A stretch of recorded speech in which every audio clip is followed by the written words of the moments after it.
సామెతలు 6వ అధ్యాయం 20వ వచనం నుంచి మనం ధ్యానించుకోవాలి. 12వ దాంట్లో మనం ధ్యానించుకుని ఏంటంట, పనికి మాలిన వారు దుష్టుడు ఎలా ఉంటారో నేర్చుకున్నాం. దేవుడికి ఇష్టం లేని చెప్పారనమాట. ఎక్కడ? 17వ వచనంలో అహంకార దృష్టి కలిగిన వాళ్ళు అంటే దేవుడికి ఇష్టం లేదు అని అంటున్నాడు. అర్థమవుతుందండి? ఒకవేళ ఆ దృష్టి మన దగ్గర ఉందనుకోండి, ఆ దృష్టి మన దగ్గర ఉంటే మనం దేవుడికి ఇష్టం లేదా? ఇష్టం లేదు. తన ఉద్దేశాన్ని దేవుడు తెలియపరుస్తూ ఉన్నాడు అనమాట. అర్థమవుతుందండి? ఆ తర్వాత కళ్ళలాడు నాలుకయు నిరపరాధులను చంపు చేతులను దురాలోచన యోచించు హృదయమును కీడు చేయుటకు త్వరపడి దురాలోచన చెడ్డ ఆలోచనలు చేసుకునే హృదయం అంట కీడు చేయుటకు త్వరపడి పరుగులెత్తు పాదములను. ఒక విశ్వాసం ఎలా ఉండాలి? మేలు చేయటానికి పరుగులెత్తాలి. అవునా? మేలు చేయటానికి పరుగులెత్తాలి. కానీ వీళ్ళు ఏం చేస్తారంట? కీడు చేయుటకు త్వరపడి పరుగులెత్తు పాదములను లేని వాటిని పలుకు అబద్ధ సాక్షియు. ఏంటంట? లేని వాటిని వాళ్ళు ఏమనకపోయినా వాళ్ళు ఒకటంటే ఇంకోటి ఏం చేస్తారు? అందరూ మద్దతు తీసుకోవటం కోసం లేనిపోయిన ఇంకొక 4 గెలుపుకొని దాన్ని నన్ను ఎత్తనింది, నన్ను ఎత్తన్నాడు, వాడు అలాగన్నాడు అని చెప్పి లేనిపోయిన ఇంకొక 4 కలిపి ఊళ్ళో వాళ్ళందరూ చెప్పటం. అవునా? వాళ్ళు ఏదో పొరపాటున ఒక మాట అంటే దానికి ఏం చేస్తారు? ఇంకొక 4 గలుపుకొని నన్ను ఎత్తగన్నారని చెప్పి ఊరు మొత్తం చెప్పి సింపతి ఇళ్ళకెళ్ళి తెచ్చుకోవాలని చెప్పి ఆ జనాలు మొత్తాన్ని ఇళ్ళకెళ్ళి మద్దతు తెచ్చుకోవాలని చెప్పి ఎవరిని మోసం చేస్తున్నారు? మనల్ని మనం మోసం చేసుకున్నాం. జనాలు నమ్ముతారు ఒక 10 మంది. దేవుడు నమ్మవలసిన వాడి దగ్గర మనం నమ్మకాన్ని నిలబెట్టుకోలేం. అవునా కదా? తర్వాత ఏమంటున్నాడు? అన్నదమ్ముల్లో జగడము పుట్టించు. ఈ లక్షణాలు ఏదన్నా మనలో కానీ ఉన్నట్లయితే మనం దేవుడికి హేయులుగా ఉంటాము, నచ్చేవారుగా ఉండము అన్నమాట. కాబట్టి ఈ లక్షణాలు ఏది కూడా మనలో లేకుండా చూసుకోవాలి. ఈ మాత్రమే కాదు, ఇలాంటివి ఇంకొకటి లక్షణం ఏదున్నా సరే అది దేవుడికి ఇష్టం లేదు అని అంటున్నాడు. తర్వాత ఏమంటున్నాడు? నా కుమారుడా నీ తండ్రి ఆజ్ఞను గైకొనుము నీ తల్లి ఉపదేశమును త్రోసివేయకుము. ఎవరిని అంటున్నాడు? ఇప్పుడు లేడీస్ అయితే ఎలా తీసుకోవాలి? నా కుమార్తె అని చెప్పి తీసుకోవాలి. ఇక్కడ ఏ తండ్రి? మరి తల్లి అదే మరి అడుగుతుంది. అవునా? ఇక్కడ ఏమంటున్నాడు? నీ తండ్రి ఆజ్ఞను గైకొనుము. ఏ తండ్రి ఆజ్ఞ? ఆ దేవుని యొక్క ఆజ్ఞనే తన ఆజ్ఞగా ఎవరైతే చెప్తారో, ఏ తండ్రి అయితే చెప్తాడో ఆ తండ్రి యొక్క ఆజ్ఞను అని అంటున్నాడు. అర్థమవుతుందండి? మళ్ళీ తర్వాత ఏమంటున్నాడు? నీ తల్లి ఉపదేశమును అని అంటున్నాడు. ఏ తల్లి ఉపదేశమును? ఆ యొక్క దేవుని ఉపదేశాన్నే ఆ యొక్క తల్లి ఉపదేశంగా ఎవరైతే చెప్తారో ఆ తల్లి ఉపదేశాన్ని అని అంటున్నాడు. అర్థమవుతుందండి? తల్లిదండ్రులు ఏం చెప్పాలి పిల్లలకి? నువ్వు పడుకున్నప్పుడు, నుంచున్నప్పుడు, నడిచేటప్పుడు, త్రోవలో వెళ్ళేటప్పుడు ఏం చెప్పాలంట? దేవుని గురించిన వార్త చెప్పాలి, ఆయన ఆజ్ఞలు చెప్పాలి, ఆయన ఉపదేశాలు చెప్పాలి. అర్థమవుతుందండి? వేరేది దానికి ఆపోజిట్గా ఉండే విషయాలు చెప్పటానికి వీల్లేదు. తండ్రి కదా అని చెప్పి ఏది పడితే అది చెప్తే మనం చెప్పడానికి కుదరదు, వాళ్ళు చేయటానికి కుదరదు. అది తల్లి అయినా సరే అంతే. అవునా? కాబట్టి తండ్రి పిల్లలకి చెప్తే ఏం చెప్పాలి? అది వాక్యానుసారమైందే చెప్పాలి. ఏదైనా కానీ తల్లి అయినా సరే వాక్యానుసారమైన ఉపదేశమే చెప్పాలి, అంతే. అర్థమవుతుందండి? ఆ తల్లిదండ్రుల గురించి చెప్తా ఉన్నారు అనమాట. ఇక్కడ తండ్రి వాక్యంలో కట్టుబడి ఉండాలి, ఆ వాక్యమే పిల్లల దగ్గర చెప్పేవారికి ఉండాలన్నమాట. కాబట్టి నీ తండ్రి ఆజ్ఞను గైకొనుము, నీ తల్లి ఉపదేశమును త్రోసివేయకుము. ఎక్కడ ధరించుకోవాలంట? హృదయమందు ఎల్లప్పుడూ కూడా ధరించుకోవాలంట. నీ మెడ చుట్టూ వాటిని కట్టుకొను. ఏటిని? ఆ ఆజ్ఞను, ఆ ఉపదేశాన్ని. అర్థమవుతుందండి? ఆ తండ్రి చెప్పిన ఆజ్ఞను, ఆ తల్లి చెప్పిన ఉపదేశం, ఆ ఆజ్ఞ, ఆ ఉపదేశాలు వాళ్ళకి ఎక్కడి నుంచి వచ్చినాయి? దేవుడి దగ్గర నుంచి వచ్చినాయి అన్నమాట. అర్థమవుతుందండి?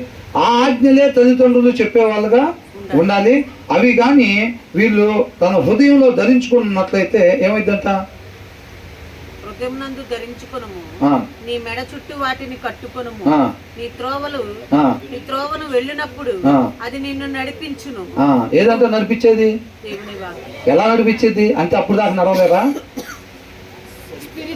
నడవవలసిన త్రోవలో అది నడిపించద్దు అనమాట. నడవకూడని త్రోవలో అది నడిపించదు. అర్థమవుతుందండి? ఆ ఆజ్ఞ, ఆ ఉపదేశం అంటే వాక్యము ఏం చేసిద్దంట? ఆ వాక్యం మన హృదయం మీద రాసుకున్నట్లయితే అది నీవు త్రోవను వెళ్ళినప్పుడు అది నిన్ను నడిపించును. అంటే నడవవలసిన త్రోవలో అది నిన్ను నడిపించిద్ది అని. తర్వాత నీవు పండుకున్నప్పుడు అది నిన్ను కాపాడిది. ఏది? వాక్యము. ఆ ఆజ్ఞలు ఉపదేశము ఏదైతే ఉందో ఆ వాక్యం అంతా పండుకున్నప్పుడు ఏది పడితే అది ఆలోచించడానికి వీల్లేదండి విశ్వాసం ఉన్న వాళ్ళు. అవునా? ఏది పడితే మనం అది ఆలోచించడానికి పండుకున్నప్పుడు కూడా ఇవన్నీ కళ్ళగంటానికి వీల్లేదు. కాబట్టి మనం అన్ని కూడా వాటిని అంతా చక్కగా ఉండాల్సిన రీతిగా మాత్రమే ఉండేటట్టుగా ఆ యొక్క దేవుని వాక్యం నడిపించిందంట. ఆ యొక్క దేవుని వాక్యం కాపాడిద్ది అని అంటున్నారు. తర్వాత నీవు మేల్కొన్నప్పుడు అది నీతో ముచ్చటించును. ఏం చేసిద్దంట ఆ వాక్యం? అది మనతో ముచ్చటించిద్ది అనమాట. అంటే తండ్రి చిత్తాన్ని ఎలా చేయాలి, తండ్రి చిత్తమే చేయాలి, ఆయన నామాన్ని గొప్పగా మహింపరచాలి, ఇవన్నీ కూడా అది మనతో ముచ్చటిస్తూ ఉండిద్ది అనమాట. ఆ ఆశ కలిగిస్తూ ఉండిద్ది. ఆ విన్న వాక్యం, చదివిన వాక్యం ఏదైతే ఉంటుందో వాక్యం ఎందుకని చదవాలంట? యోషువతో చెప్పాడు కదా, నువ్వు దాన్ని చదివినట్లయితే అది దాని ప్రకారంగా నువ్వు నడిచేటట్టుగా నిన్నది నడిపించిద్ది. ఆ న్యాయ ప్రకారంగా నువ్వు నడుచుకుంటావు. అంత మాత్రమే కాదు, నా జనాలైన ఇశ్రాయేలుని నువ్వు నడిపిస్తావు అని అంటున్నాడు. అర్థమవుతుందండి? కాబట్టి న్యాయంగా నడుచుకునే దానికోసం దాన్ని ధ్యానించాలి అని అంటున్నాడు అనమాట. అదేం చేసిద్దంట? నువ్వు మేలుకొనున్నప్పుడు అది నీతో ముచ్చటించిద్దంట. ఏది? నడిచేటప్పుడు మనం నడవవలసిన త్రోవలో మాత్రమే నడిచేటట్టుగా ఆ వాక్యము నడిపించిద్ది. మనం పండుకున్నప్పుడు కాపాడిద్ది. తర్వాత మేలుకున్నప్పుడు ముచ్చటించిద్ది అనమాట. ఏంటిది? వాక్యము. వాక్యం లేకపోతే, హృదయంలో వాక్యం ఉంటేనంట నడవవలసిన త్రోవలో మనం నడుస్తామంట. అదే వాక్యం లేకపోతే నడవలసిన త్రోవలో మనం నడవం. అంతే.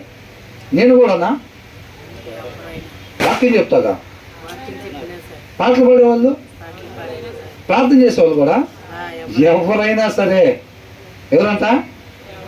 ఎవరైనా సరే 75 సంవత్సరాలు బిషప్ గారుగా చేసినా హృదయంలో వాక్యం లేకపోతే హృదయాన్సరుడైనా అంతే, ఇంటి మొత్తంలో నమ్మకస్తుడైనా అంతే, నువ్వైనా అంతే, నేనైనా ఎవరైనా అంతే. హృదయంలో వాక్యం ఉంటే అది నడవలసిన రీతిలో మనల్ని నడిపించిద్ది. పండుకున్నప్పుడు మనం ఏ రీతిగా ఉండాలో ఆ రీతిగా అది మనల్ని ఉంచిద్ది. మనం మేలుకొని ఉన్నప్పుడు ఏం చేసిద్దంట? ముచ్చటించిద్ది. ముచ్చటించకపోతే మనకి ఏది నచ్చితే అది చేస్తాం. మనకి ఏది నచ్చితే అది చేస్తాం అన్నమాట. అవునా? ఆ తర్వాత ఏమంటున్నాడు? ఆజ్ఞ దీపముగాను ఉపదేశం వెలుగుగాను ఉండును. ఎలా ఉంటాయి అంటాయి? ఇప్పుడు మనం దీపం పట్టుకుని వెళ్తామా? ఆజ్ఞ ఎలా ఉంటుందంట? దీపంలా ఉండిద్దంట. ఉపదేశం ఎలా ఉంటుందంట? దాని లోపల వెలుగులా ఉండిద్దంట.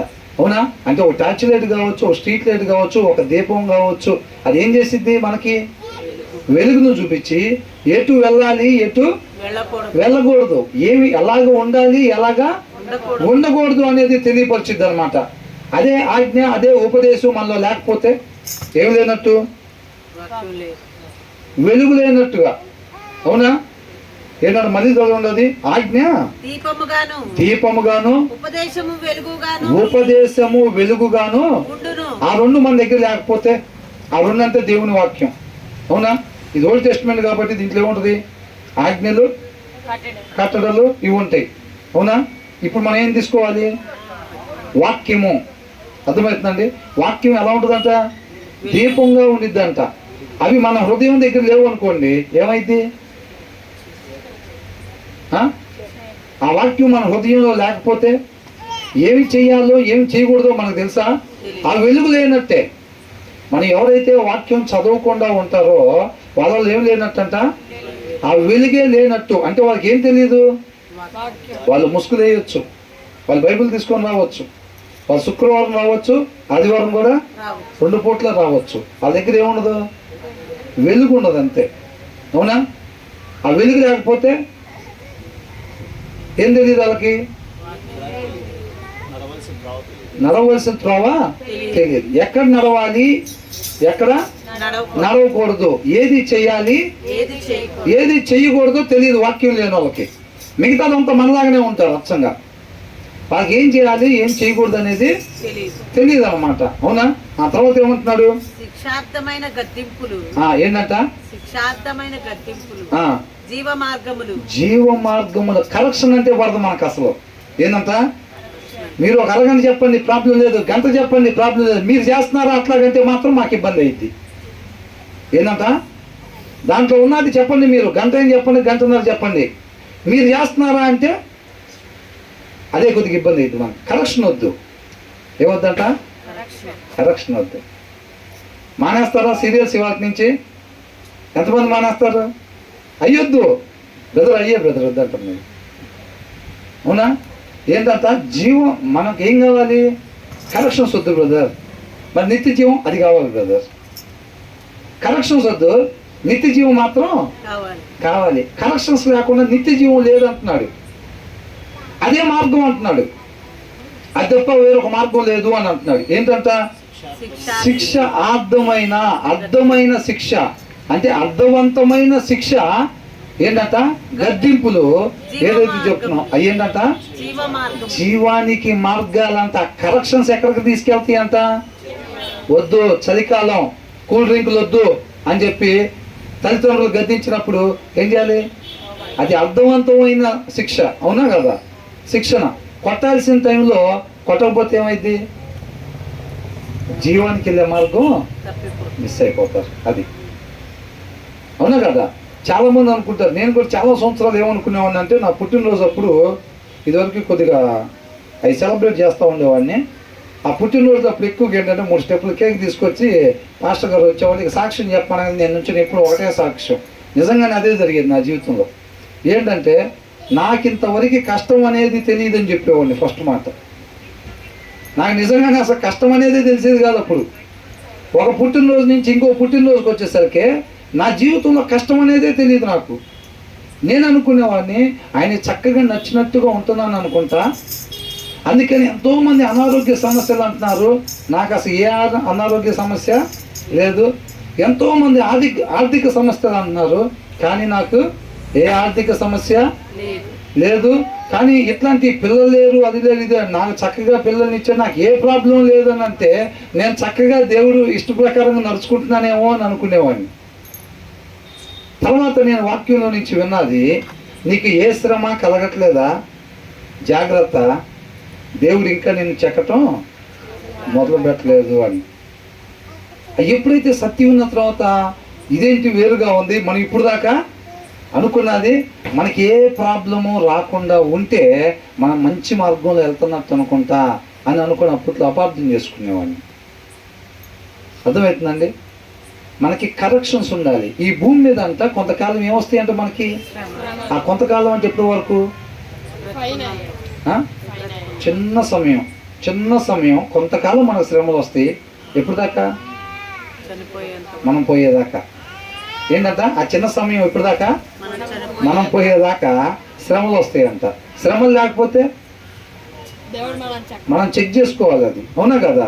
కాబట్టి ఇక్కడ ఏమంటున్నాడు, శిక్షార్థమైన గద్దింపులు జీవ మార్గములు అని అంటున్నారు. తర్వాత ఎంతమందికి కావాలి అలాంటి అర్థవంతమైన శిక్షలు? ఎంతమందికి కావాలి?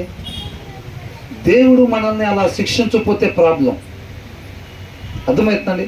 యేసుక్రీస్తు వారికి కూడా శ్రమలు ఎదురైనాయా లేదా? ఆయన శ్రమల్లో నుంచి విధేయతని నేర్చుకొని తండ్రి చిత్తాన్ని నెరవేర్చారు. శ్రమలు రాకపోతే విధేయత రాదు. ఈ అర్థవంతమైన శిక్షలు మనకి కావాలన్నమాట. కాబట్టి అపార్థం చేసుకోకూడదు. యోబులాగా నాకు ఏదైనా ప్రాబ్లం రాగానే నాకు ఎందుకు వచ్చింది, నేను సరిగ్గా ప్రార్థన చేసుకోవట్లేదు అనుకుంటా, సరిగ్గా వాక్యం చదవట్లేదు అనుకుంటా, అలా ఉండకూడదు.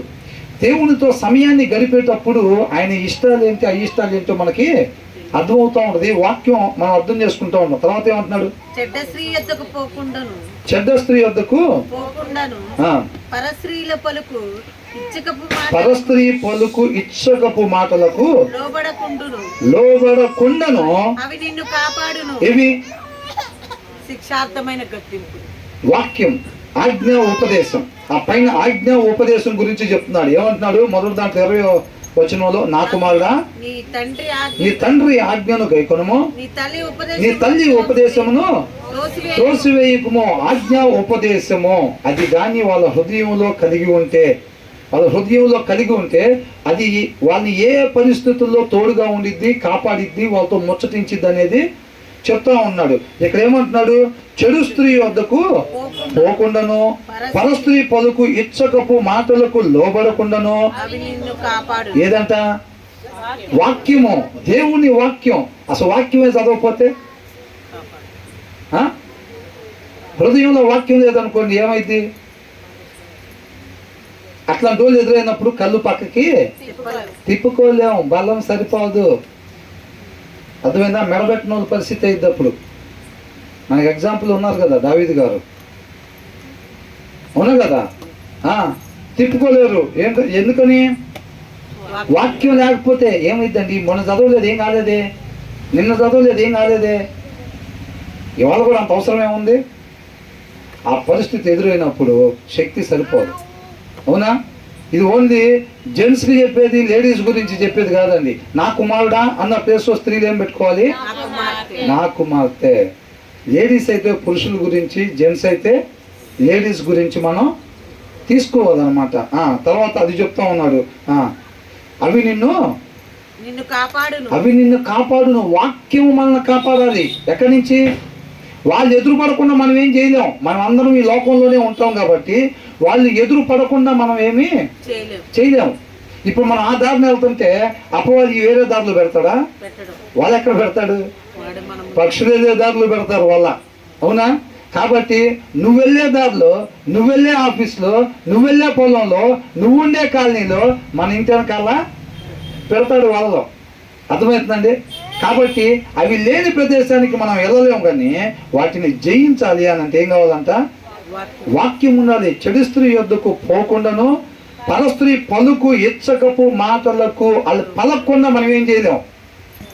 పలికినా మనం జయించేటట్టుగా ఉండాలి అని అంటే మనం కాపాడేది ఏంటంట? వాక్యము. వాక్యం ఉంటేనే కాపాడబడతాం. తర్వాత ఏమంటున్నాడు? ఆశ పడకుండా ఉండాలంటే ఎట్లాగా? మరి అవతలేమో చక్కదనం ఉంది, అవునా? మరి యువతలేమో వాక్యం ఉంటే ఆశపడకుండా ఉంటాం. వాక్యం లేకపోతే ఆటోమేటిక్ ఎల్ఈడి, కలర్ఫుల్ ఎల్ఈడీలు వెలుగుతాయి అంతే. అవునా? ఎవరికి? రోజు వచ్చే వాళ్ళకి కూడా, రోజు వచ్చే వాళ్ళకి, పొద్దున్నే వచ్చే వాళ్ళకి, చేపలకి ఇప్పుడు అంతా ఎర్లీగా వచ్చి చదివేసే వాళ్ళకి వాళ్ళకు కూడా, ఎవరికైనా అంతే. అదే నేను చెప్తున్నాడు. ఎవరికంట? పిచ్చోళ్ళని చూస్తే కాదంట, దాని చక్కదనమునందు, చక్కదనమునందు అంటే లేడీస్ ఎలా తీసుకుంటున్నారు? చక్కని వాణి ఎందు ఇప్పుడు మొగోళ్ళ గురించి, అవునా? జెంట్స్ అయితే ఆడవాళ్ళ గురించి. దాని చక్కదనమునందు నీ హృదయంలో ఆశపడకము. అది మన వల్ల అయ్యే పని కాదు. మన హృదయంలో దేవుని వాక్యం ఉన్నప్పుడే మనం ఆశపడకుండా ఉంటాము. పోతీఫర్ భార్య అంటే ఎలా ఉంటుందండి? పోతీఫర్ భార్య అంటే ప్యూనా ఏమన్నా? ఆయన వాచ్మెన్ అంటాడా? ఎవరు? రాజు తర్వాత వ్యక్తి, ప్రధానమంత్రి అంటే, అవునా? మరి అలాంటి ఆయన భార్య అంటే ఎలా ఉంటారు? వాళ్ళ ముందు నుంచున్నప్పుడు యోసేపు ఎలా ఉన్నాడు? మరి ఎలా జయించగలిగాడు? అవునా? అది ఉంది కాబట్టి. దేవునికి విరోధంగా నేను పాపం చేయలేను. అది. ఆ తర్వాత ఏమంటున్నాడు? అది తన కనురెప్పలను చిలికించి నిన్ను లోబరుచుకొనక కొననీయకుము. ఎప్పుడు? వాక్యం ఉన్నప్పుడే అది సాధ్యమైంది.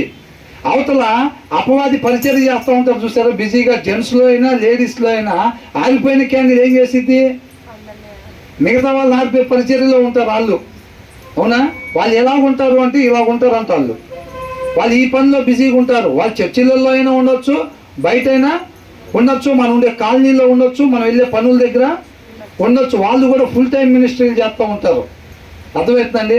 ఎలిగిన క్యాండిల్స్ ఆర్పడానికి వాళ్ళు ఏం చేస్తారంట, అది తన కనురెప్పలను చిలికించి ఆ, నిన్ను లోపరుచుకున్న ఆ, నీయకము నీయకము వేశ్య సాంగత్యము వేశ్య సాంగత్యము చేయువానికి ఆ, రొట్టెల తునకలు మాత్రం రొట్టె తునక మాత్రము మిగిలి ఉండును. మగనాలు ఏం మిగిలిద్దంట, మనం బయట చూస్తాంగా, ఎంత పెద్ద కోటీశ్వరుడైనా సరే చాలా మంది ఆస్తి పొర్రాలు ఆడవాళ్ళు కూడా ఉంటారు, జెంట్స్ ఉంటారు కొంతమంది. అవునా, ఇటువైపు నుంచి ఆస్తి మొత్తం పోయింది, ఆ పూట తినటానికి మిగిలిద్ది అంతే. అర్థమవుతుందండి. ఆ పూట తినటానికి రొట్టె ముక్క వరకించి మిగతాది మొత్తం ఊడిచేస్తారు అంతే. ఒకప్పుడు బాగుండేవాడండి, మొత్తం బాగొట్టుకున్నాడు. అర్థమవుతుందండి. అది ఎవరైనా కానీ, అది స్త్రీలైనా పురుషులైనా కానీ. ఆ తర్వాత ఏంటంట, మగనాలు మిక్కిలి విలువగల ప్రాణమును వేటాడును.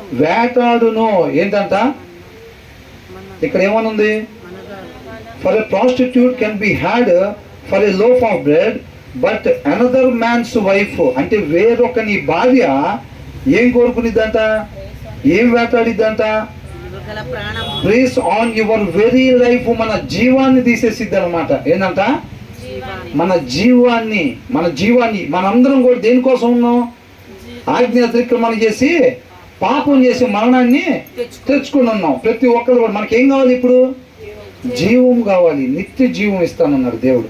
అర్థమవుతుందండి. కాబట్టి వేరొకరి భార్య దగ్గరికి, వేరొకరి భర్త దగ్గరికి మనం వెళ్ళినట్లయితే గనక ఏమైందంట, మన జీవాన్ని వేటాడిద్ది అని అంటున్నాడు. అర్థమవుతుందండి. మన నిరీక్షణ ఏదైతే ఉందో దాన్ని పోగొట్టుకునే వాళ్ళంగా మనం ఉంటాం, అల్లా తప్ప కాదండి. అవునా, మరి ఇదంతా జరగకూడదు మన జీవితంలో అని అంటే అది దేనివల్ల సాధ్యం, మన హృదయంలో వాక్యము ఉండాలి. 20వ వచనంలో ఏదైతే రాసుందో, నీ తండ్రి ఆజ్ఞను గైకొనము, నీ తల్లి ఉపదేశమును త్రోసివేయకము, వాటిని ఎప్పుడంట ఎల్లప్పుడు, కేవలం శుక్రవారం ఆదివారం కాదు, ఎల్లప్పుడు నీ హృదయమునందు ధరించుకునము. నీవు త్రోవను వెళ్ళినప్పుడు అది నిన్ను నడిపించును అంటున్నాడు. అర్థమవుతుందండి. ఇదంతా కూడా ఖచ్చితంగా ఈ పరిస్థితి కూడా ప్రతి ఒక్కరు వెళ్ళాల్సిందే. హృదయంలో వాక్యం ఉంటే కనుక జయించే వారం ఉంటాం. హృదయంలో వాక్యం లేకపోతే మాత్రం మనం ఏ ప్రదేశంలో ఉన్నా సరే, నేను చెప్పేది ఒకటే, మనం అనుకునేది, దావీదు ఆ టైంలో కోట పైన ఉంటేనే పడిపోతాడా, ఇంట్లో ఉంటే, ఎక్కడన్నా బయటికి వెళ్ళి ఉంటే ఎక్కడైనా పడిపోతాడంతే. ఆ టైంలో తన దగ్గర దేవుని మాట లేదు కాబట్టి ఎక్కడున్నా సరే పడిపోతాడంతే. ఆ తర్వాత ఏమంటున్నాడు, అగ్ని ఉంచుకునే కాలుతాయా లేదా, ఒళ్ళో ఏముంచుకుంటేనంట, అగ్ని ఉంచుకుంటే కాలిద్దా లేదా, కన్ఫర్మేనా, ఎంత పర్సంటేజీ, 100% కాలుతాయి. అవునా.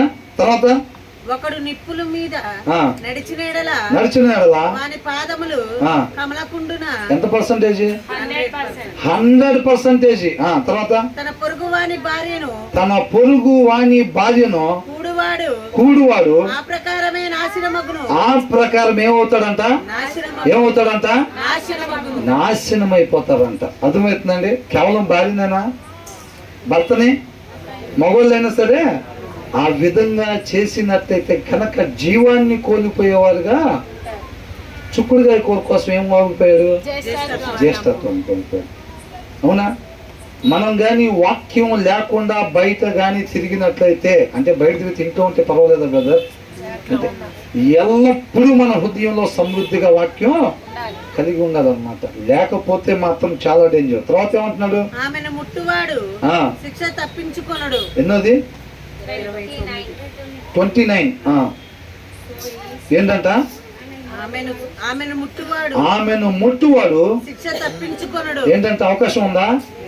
ఏ మాత్రం అవకాశం లేదంట. శిక్ష తప్పించుకోడంతే. ఇంకా ఎవరు చెప్తున్నారు ఈ మాట? సర్వోన్నతుడైన దేవుడు చెప్తున్నాడు. అర్థమవుతుందండి? తప్పించుకోవడానికి అవకాశం ఉందా?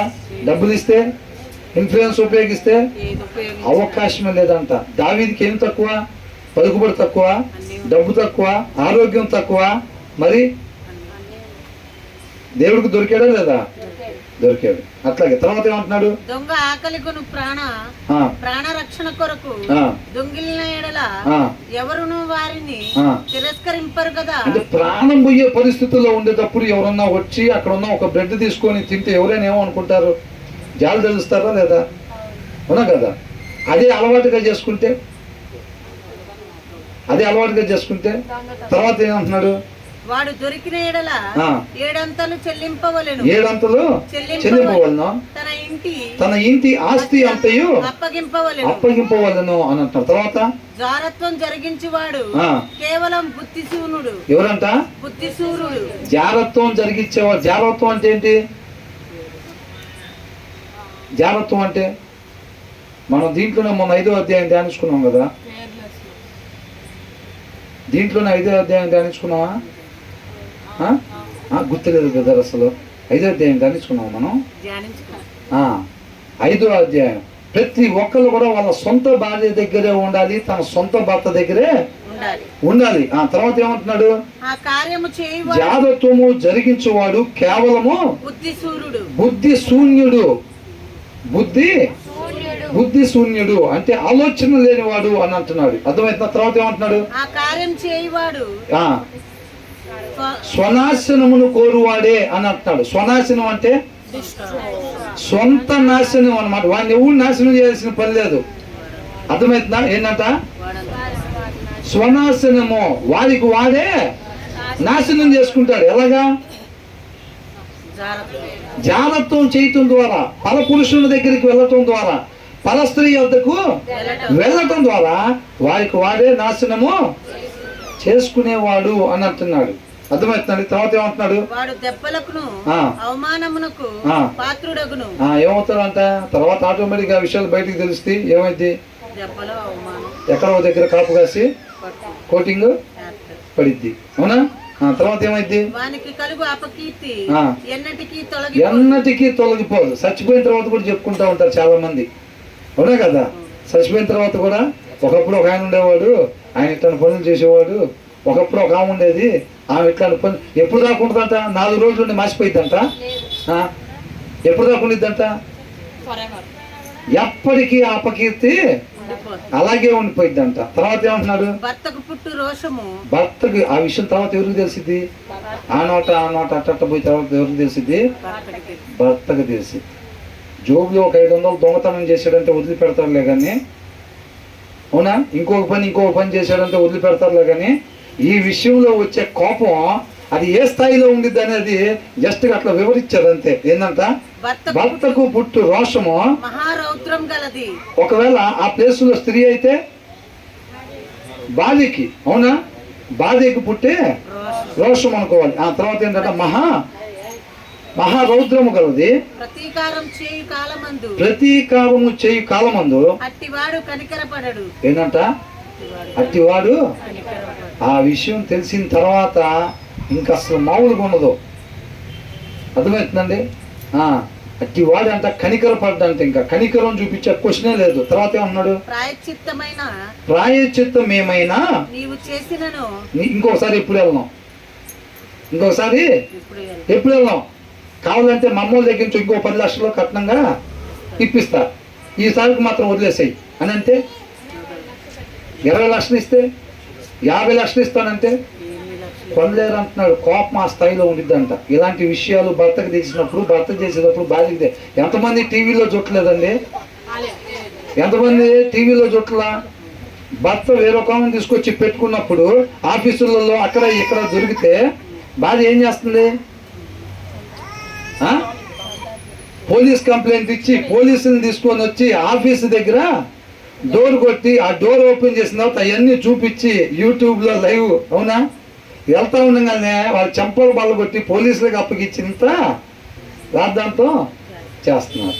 భర్త అయినా అంతే. భర్త అయితే ఇంకేం లేదు, గొడ్డలు తీసుకొని ఉంటాడు ఇంటికాడ. విషయం తెలియగానే గొడ్డలు తీసుకొని ఉంటాడు. మీ ఆయనకి తెలిసిందంటే ఇంకంతే సంగతులు. ఇంటికి పోయేది కూడా ఉండదు. వెళ్తే ఏమైంది, గుమ్మం మీద పెడతాం, అంతేనా కదా. భార్య అయితే బలహీనరాలు కాబట్టి పవర్ని తెచ్చుకునేది, పోలీస్ పవర్ వెనకాల తెచ్చుకొని వాళ్ళ అమ్మ నాన్నని పోలీసుని వీళ్ళందరిని తీసుకొచ్చుకొని రెడ్ హ్యాండెడ్గా పట్టుకోవాలి, అంతేనా కదా. అట్లాగైతే కాబట్టి ఏమంటున్నాడు, ప్రాయశ్చిత్తం ఏమైనా నీవు చేసినను వాడు లక్ష్య పెట్టడు. ఎంత గొప్ప బహుమానములు నీవిచ్చినను వాడు ఒప్పుకొనడు. అంతే. అర్థమవుతుందండి. ఏమైపోతారంట, నశించిపోతారంట. ఏమి లేకపోతే ఇది మొత్తం జరిగేది ఎప్పుడు, వాక్యం. నేను వాక్యం లేకపోయినా అలా చేయకుండా ఉంటా చూడు అని అంటే అది ఆటోమేటిక్గా వెళ్ళిపోతారు. అంతే, అవునా కదా. ఆటోమేటిక్గా వెళ్ళిపోతారు, అవునా కదా. కాబట్టి ఏముండాలి మన దగ్గర, నా కుమారుడా అంటున్నాడు, బంగారు తల్లి అని అన్నట్టుగా, అవునా కదా. పిల్లల్ని ఎలా పిలుచుకుంటారు, నా బంగారం కదా, బంగారు తల్లి, ఇదమ్మా, భుజమ్మ, అదమ్మా, ఇదమ్మా అంటారు కదా. అట్లాగా ఎంత చక్కగా పిలుస్తున్నాడు. ప్రతిసారి ఏమంటున్నాడు, నా కుమారుడా. 5వ అధ్యాయం 1వ వచనంలో మొదటి మాట ఏంటి, నా కుమారుడా. 6వ అధ్యాయం 1వ వచనం నా కుమారుడా. 20వ దాంట్లో 20వ వచనం నా కుమారుడా. అంతేనా. చక్కగా పిలిచి చెప్తున్నాడు, నా ఉపదేశాన్ని త్రోసివేయబాక, నా ఉపదేశాన్ని, నా వాక్యాన్ని, నా మాటని నీ హృదయం దగ్గర రాసుకో. అది నిన్ను అన్ని వేళలా కాపాడిద్ది. ఎల్లప్పుడూ ఉండాలి అది నీ హృదయం దగ్గర. అది లేకుండా కానీ ఉన్నావంటే నీకు నష్టం కలిగింది. అర్థమవుతుందండి. ఇంతతో ఆపుదామా, తర్వాత లేకపోతే ఇంకొక 5-6 వచనాలు ధ్యానిద్దామా.